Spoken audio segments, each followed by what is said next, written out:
Yo, Chris, Liege Board Games, let's do this. So, what do we got going on this weekend? What do we got going on the next week? That's really what we're here for. So, let's do this. Everything you need to know. Now, I only have 4 games on the list that are going to be launching next week. One obviously has a much bigger literal and metaphorical presence than the others, so we'll start off with that one. But this week is going to be full of interesting other aspects because all the attention, all the focus is going to be on Gen Con as well. And in the next day or two, I will have my Gen Con anticipated games list. Now, obviously, I'm not going to Gen Con, so take that for what you will. But as a side tangent note here, I just saw a video title that was like 20 games that you need to buy right now. And I was like, really? Like, if there weren't enough FOMO factor already with crowdfunding, now we see videos that are titled that, right? Like, and I don't know, how do you feel about that? The whole purpose of like my channel is to give you the information to figure out whether or not it's right for you, not to say you need to go buy this right now, right? There are plenty of other channels that are going to hype and tell you to buy every single game that they talk about. I'm not going to be one of those, but that's okay too, I guess. Everybody to their own. It is what it is. That being said, that's not why you're here. Let's do this. What do we got going on? Sub if you're not, and let's get right into it.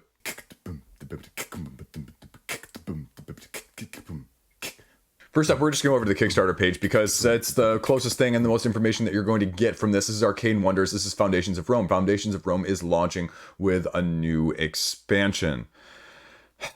This is the literal and metaphorical game that probably could have been a $40 game, more like the Era of Kingdoms style of game, if they had gone more cardboard chit sort of style of things, except they went with absolutely massive, massive mothers of miniatures. And they raised, $1.1 million, and people really seem to love it as an actual game. But it reminds me, and this is going to be divisive, and I'll have a video coming out soon of this as well, talking about this because it's making headlines now. This is Cthulhu Wars, only as a civ building game, folks. That's what this is. Take it for what you will. Everyone says great game, but completely and utterly overproduced, and a new reason why it's probably going to never end up in my collection. The other aspect that I really wanted to focus on here is already the markup that we've seen even from the campaign to the fact that it's available at retail now from Arcane Wonders. The original pledge level, the Senator pledge level, was $99. The Emperor pledge level, the Everything pledge level, was $159. You go over to Arcane Wonders' website right now, you can go and you can see, look, Arcane Wonders, Foundations of Rome, right down here, give me the Emperor pledge, $220. That's $60 markup. You go to the Senator pledge, that's a $40 markup already. So I would assume maybe somewhere in between those two if you're going to crowdfund it. There are already 2 expansions out that came with the first one, the Garden of Ceres and the 5th player expansion, as well as the Monument expansion. So I guess that's 3. I don't view 5th player expansions as expansions. Do you guys? 5 players is always an odd count in games. So it's a very odd count. So anyway, take that for what it is. If you go to Board Game Geek here, it's doing relatively well, all things considered, for the short time it's been out. It's ranked just out of the top 1,000. It's probably going to be in the top 1,000 by the time this campaign launches. And it's a tile placement game, really is what it is. You basically collect income based on the buildings and the population that you've brought in. You build a new building to the collective area, or you buy a new lot.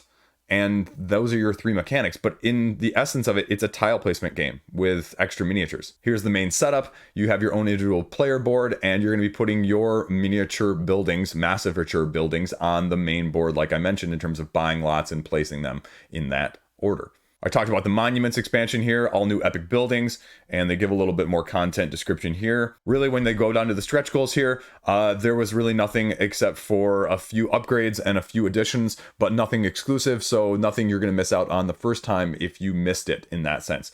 The one thing I'll say is this is being quoted as being on the Dice Tower Essentials. Like, if I was the Dice Tower, are you willing to put your name on this game as an essential game? Like, that speaks certain volumes. Like, if you're going to call this an essential game that you need to have for $120 that you can't buy for less than $140 right now, isn't that kind of like a little bit of a slap in the face? Like, calling this an essential, like, I don't know. Like, that's just, this essential game to your collection, it's only going to cost you $140. Now, there are plenty of other games that I would argue that are better than this and that will be better than this, and you don't need the master tiers, but everything I think about just keeps reminding me and keeps going back to Cthulhu Wars. So I'm going to call this Cthulhu Wars, the Civ game, essentially, right?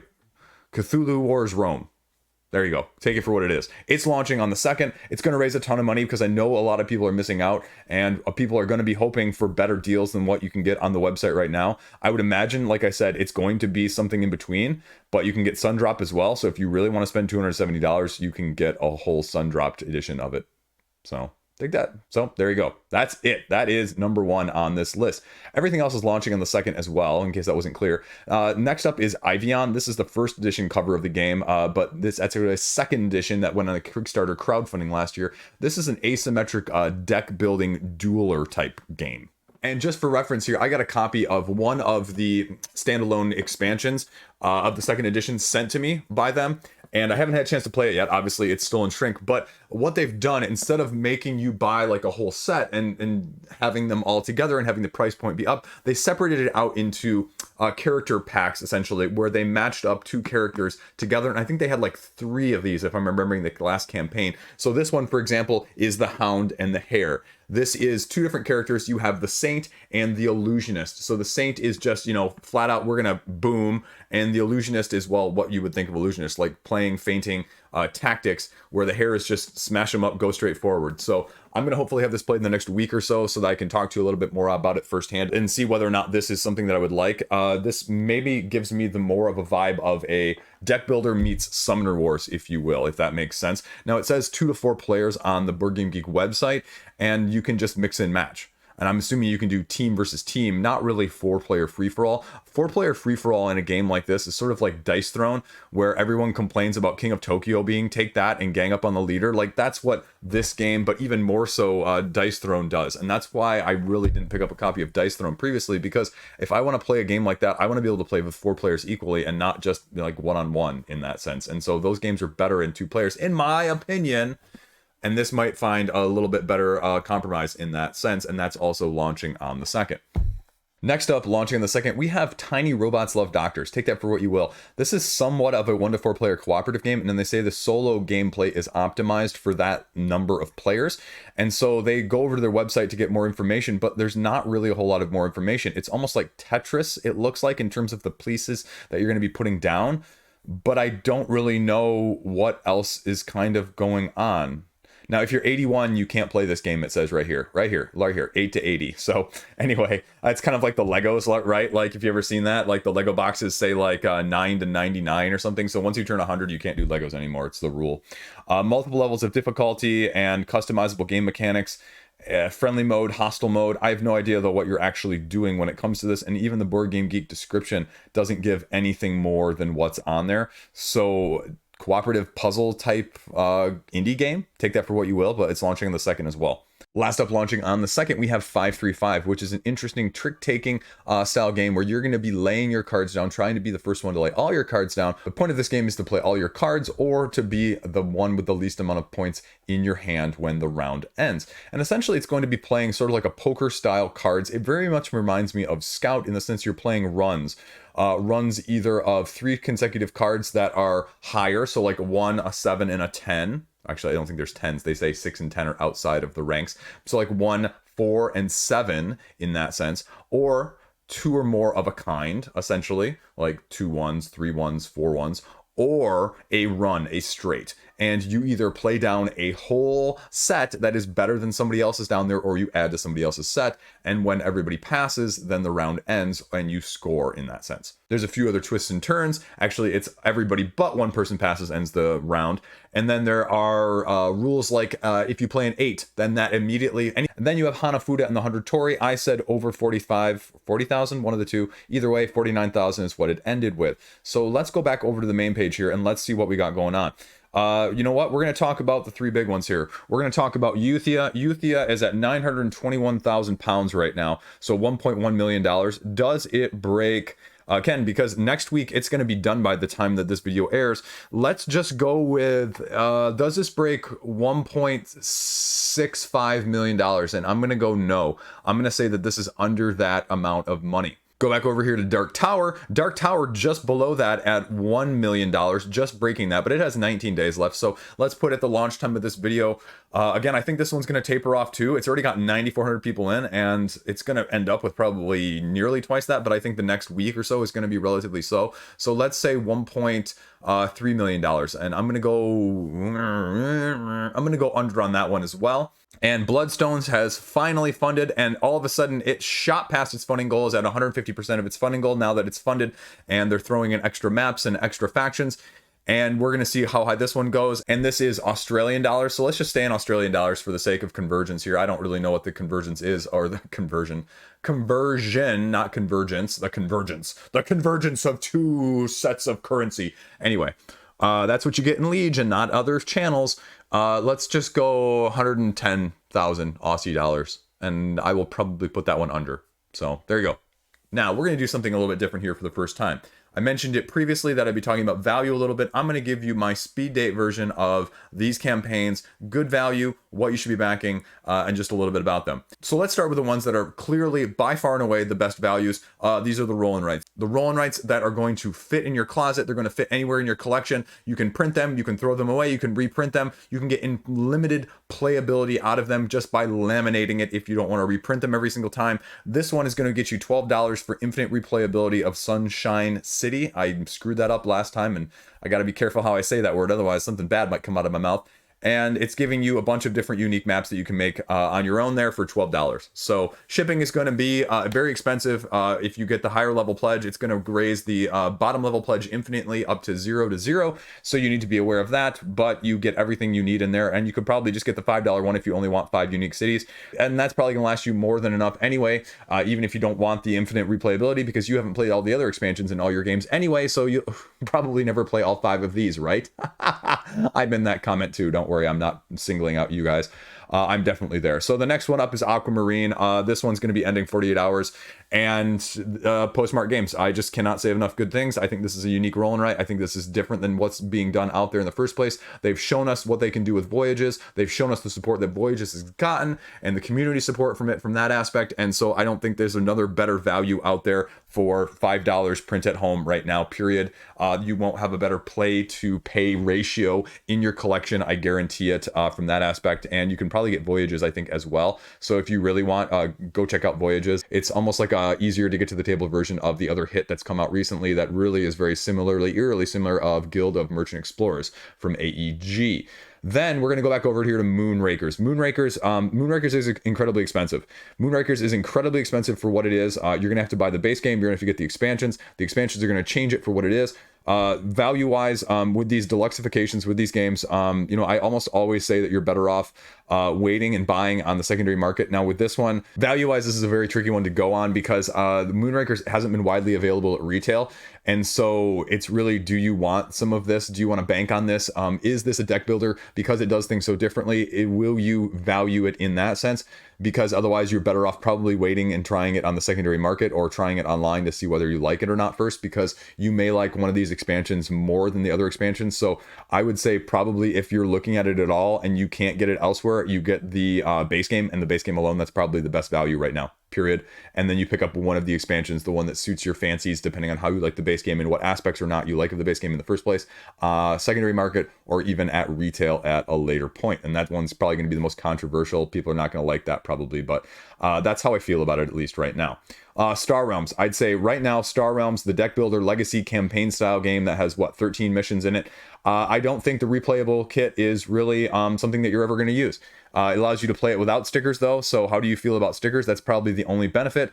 And you're getting the Kickstarter exclusive. So if you're going to get this, this is really probably the best place to get it, because Wise Wizard Games has not been very abundant on their Kickstarter exclusives on a non-Kickstarter basis. So my advice, if you're looking for value hit, you get the legacy tier right here, and it will get you everything that you need and not extra stuff that you don't need, like a replayable kit or reset kit for the legacy games that you've had trouble getting through in your collection in the first place. Again, speaking from my own experiences there. Bloodstones only has 1 level. I have no clue what this is going to look like at a retail level, but I don't think Wallace games are terribly available at a retail level if I'm, again, being completely honest, but I, frankly speaking, don't know either. I can't imagine it would be a ton more at retail. I mean, you're already talking $100, but what I could see them doing is with throwing in these extra maps and these extra factions, going along the route side of things, where you're splitting it out into an extra expansion or two at a later date. But still, $100 plus shipping is going to be a hard pill to swallow if you're not all in on this game. This is probably one that's hitting a little too close to heart for me, so it's probably not as good as value as I would like. But it's not really giving you a whole lot of other options. I've seen people actually forming on the Board Game Geek site to get group buys. So I'm going to be trying to maybe think about doing that locally. And if you have enough of an interest, that might be a better situation for you, because it's going to work out to about $80 shipped that way. And then whatever shipping is from the person who buys it to you. And so if you get it locally, $80 compared to $100, that might be your best value there. Then we're going to go over to Dodos riding Dinos. I still think the Dodos riding Dinos, especially if you don't have the base game, I think the base game is still the best value because you're getting all the stuff from the previous one. When I talked about it on the roundup yesterday, the base game just has like 12 heroes or characters or dinos, as opposed to like 5 or 6 in the new one right now. So unless they hit a bunch of stretch goals that are going to unlock more, the higher level pledge just isn't really worth it, because you're looking at $39 versus essentially $50. So $39 for less than half of the content, that's not a great value to me. So I'd say if you're going to get anything, I would say you get the actual just base game. So the base game for $60. So sorry, $60. Still, you're getting over double the amount of content, and you know what it's bringing. Unless they're going to say that they've brought new mechanisms here and completely new stuff, I think you're fine with just this. That's where my value pick would be. I mean, even when you go over to Board Game Oracle here, you try and check out some of the prices here from Game Castle. You're looking at a $55.20 pre-order plus shipping on that aspect. You're looking at Epic Loot Games, some of these other, I'm assuming FLGSs that have it in stock from their previous, but you're talking $70 right now. So you're talking $10 already more than what it is on the campaign. So I think you're looking at the best deal possible from that aspect. And I don't know, especially if they do a retail version or not, if you're going to get all of the extras that go along with it. So value-wise, that is my pick right there. Draconis Invasion. This is another one of those games, just like Dodos riding Dinos, where there's not wide distribution or wide retail presence. So if you're looking at it and you want to get it, you're probably better off getting it now during the campaign, because even if you go to like the Board Game Oracle right here, there's one shop that has it, and that's Game Nerds, that's out of stock. Now it's only $28 for the base game, but if you just can't get it, you just can't get it. Even when you go over to Board Game Geek here, now you have to go click on the Classic, because stupid beta never shows up anything in the Classic anymore, which is a whole nother video of itself. Board Game Geek getting greedy. Anyway, you're looking at, you have $22 here, but otherwise you're looking at a $50 price point for this game. So if you really want to be that one person that picks up the $22 or the $30 one, otherwise you're looking at $50 as the next lowest price point. So when we talk about being available, it's just not. Now, with the expansion, it's going to be $20. With the base game and the expansion, you're looking at $47. So base game plus glory is $58. So again, you're getting a better value. I think you're getting everything here, and you're not worrying about whether or not someone's going to sell a copy, because there aren't many copies available, period. So my instinct here would be to get what you want, but I dig into the expansions to see whether or not the expansions are offering any additional content that may be of your choosing, because it may be harder to get those expansions on the retail level as well. So take that for what you will. Now, none of these are exclusives, but again, availability being the main key here. Then we're going to talk about Moon here. Moon is also ending very shortly. This one's a toss-up. Unless you want the deluxifications, unless you are really a deluxifier, and really what you're talking about with the deluxifications here is the wooden tokens. Unless you really want wooden tokens, there's no reason to get this right now. I would say skip this one and get it at retail. You can make the argument that the Valkyrie expansion plus Moon may not be this exact price right down here, which is going to be $37. But that's $37 plus probably $13 shipping. So you're looking at about $50. And I don't think a small card drafting game like this, even with an expansion, is going to go for a total of $50 at retail. And if it does go for $50 and more at retail, you'll get it with free shipping, because everyone always makes the argument that you'll buy from one of the major publishers or distributors, and you'll get free shipping from the threshold of whatever they offer. So my advice on this one, my value is, if you're looking for pure dollars and cents here, you pass on it, you wait for it, and you deal with it without the wooden components from that aspect. There you go. Shoes Tactics, again, this is another great value. It's just whether or not I view this solely as a campaign solo roll and write. If you're looking for something heavier on the roll and write side of things, this is probably a great fit.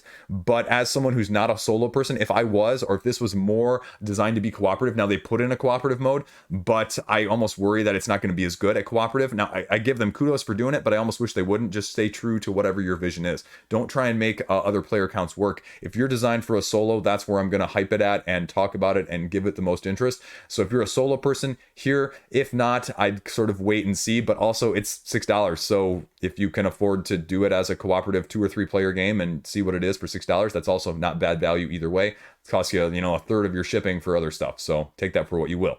Last up, we're going to talk about Quodd Heroes here. I don't know about Quodd Heroes either. I don't really know how widely available Quodd Heroes is. They're selling some of the first editions with miniatures for the pledge levels here on the side. First editions upgrades are going to cost you $40, and just a base game is going to cost you $50. The first edition all in is going to cost you $100. And so if you really want to get in on the second edition, you're really looking at $120 here, even before shipping. This is a super premium production, it says, with full painted, washed miniatures, sheet meeples, acrylic miniatures, bomb dice, everything that's going to be just super upgraded. So I would say, unless you want, again, all of those upgrades with what these cubes actually look like, if that's super important to you and you want to have it and you love this game, I'd say absolutely go for it, because a wide retail availability of something like this is not going to necessarily be there. But it also makes me wonder, because if you have some of these things left over from the first edition still that they're selling, it makes me wonder if this isn't going to be sold out. It's just whether or not this price point is going to be slightly lower or slightly the same or nearby later. All in all, again, I'm not super big on the non-gameplay content, so that's a huge discrepancy. I mean, that's $70 worth. Again, that's shipping for several other games. That's buying 2 or 3 other games at retail. That's a massive price difference between the deluxeification level and the non-deluxeification level, and that's my biggest problem with some of these games this week. So, speaking of that, Return to Dark Tower. I mean, my advice is, unless you absolutely love this game, I'd say it's a pass. My value-wise, I don't think it's going to, unless it's one of your favorite games out there. And definitely, this is one where I'd suggest you play it with somebody who has it first to know whether or not you like it. This was one that, after having played it myself personally, I said I went from wanting it to saying, okay, this is nice, I'm happy to play it if someone else has it, but I'm not going to spend $200 to $300 on this game, because I don't think it's offering me personally something that drastically different for the value from a cooperative game sense. Although it does do scenario-based competitive, as well as just a little bit of everything in between that allows you to mix and match. I say that as a cooperative game purist. I have a lot of other cooperative games that I thought were more enthralling, as good as this game was. I mean, and it's a very, very solid game. But it's, again, just like I talked about earlier in the video, this is Foundations of Rome, this is Cthulhu Wars, this is Return to Dark Tower, right? These are all the massively, massively overproduced, and if you love the game, great. But if you don't, there are equally good, better alternatives for a fraction of the price. And so that's why I say your money may vary. Your mileage may vary on your money being spent in these situations, and I don't begrudge you either way, because if you love it, great. My friend whose copy that we played, he loves it. And you know what? I said, great. He has all the deluxeifications. You know what? It's super fun to play in that sense, but I don't feel the need to own it. And unless you do feel the need to own it, I mean, some of the expansions are going to be harder to get. That's, just the way they've done it. Now, it's interesting. They don't mark it as exclusive. They don't mark it as limited here. CMON gets a whole bunch of SH stuff for saying that it's limited availability for their expansions. But when somebody like this does it, someone with Restoration Games doesn't make them widely available at retail, I don't see people screaming and lighting their pitchforks on fire trying to stab through the computer.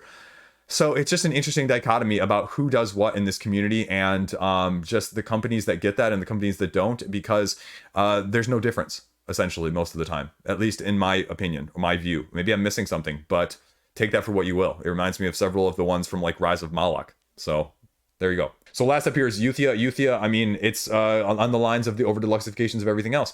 I will say that my displeasure comes from this one with the value-wise not being able to just get the core game alone. Having to have expansions bundled in raises the core price of the pledge level by probably almost 50%. And I would be seriously tempted by this game if it was able to be bundled at a lower extension, or you could get just the core and upgrade for a couple of the expansions later, because I'm not really sure I need these. Also, having them all with miniatures raises the price point additionally in that sense. So I'm not a huge fan of that, especially, everyone's like, oh, well, you're going to get the standees anyway. Well, what if I just want the standees? Some games are better off like that. Yeah, I understand that not a lot of people get that, but it's also a price point thing. People are paying where the miniatures go, and it's sort of this big dichotomy. People say they want standees, people don't back it in that sense. I'm one of the few people, I feel like, I know a bunch of you guys in the comments do too, or the polls that come out, it's like 70% miniatures and 30% plastic, but when these crowdfunding games come out, it's about 90-10, the opposite direction. So it is what it is. I think it's going to be a great game. I think people are going to be very happy. I'm a little surprised by the funding in a negative way, actually.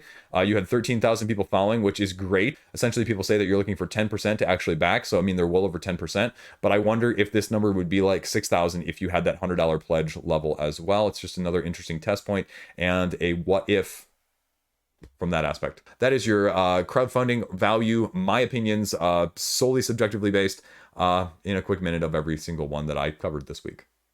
So there you go. There you go. That's it. We got TV time. TV time. I'm doing the insider on one of the apps, the Korean translating apps, and absolutely fantastic show. One of the best ones I've watched in the year.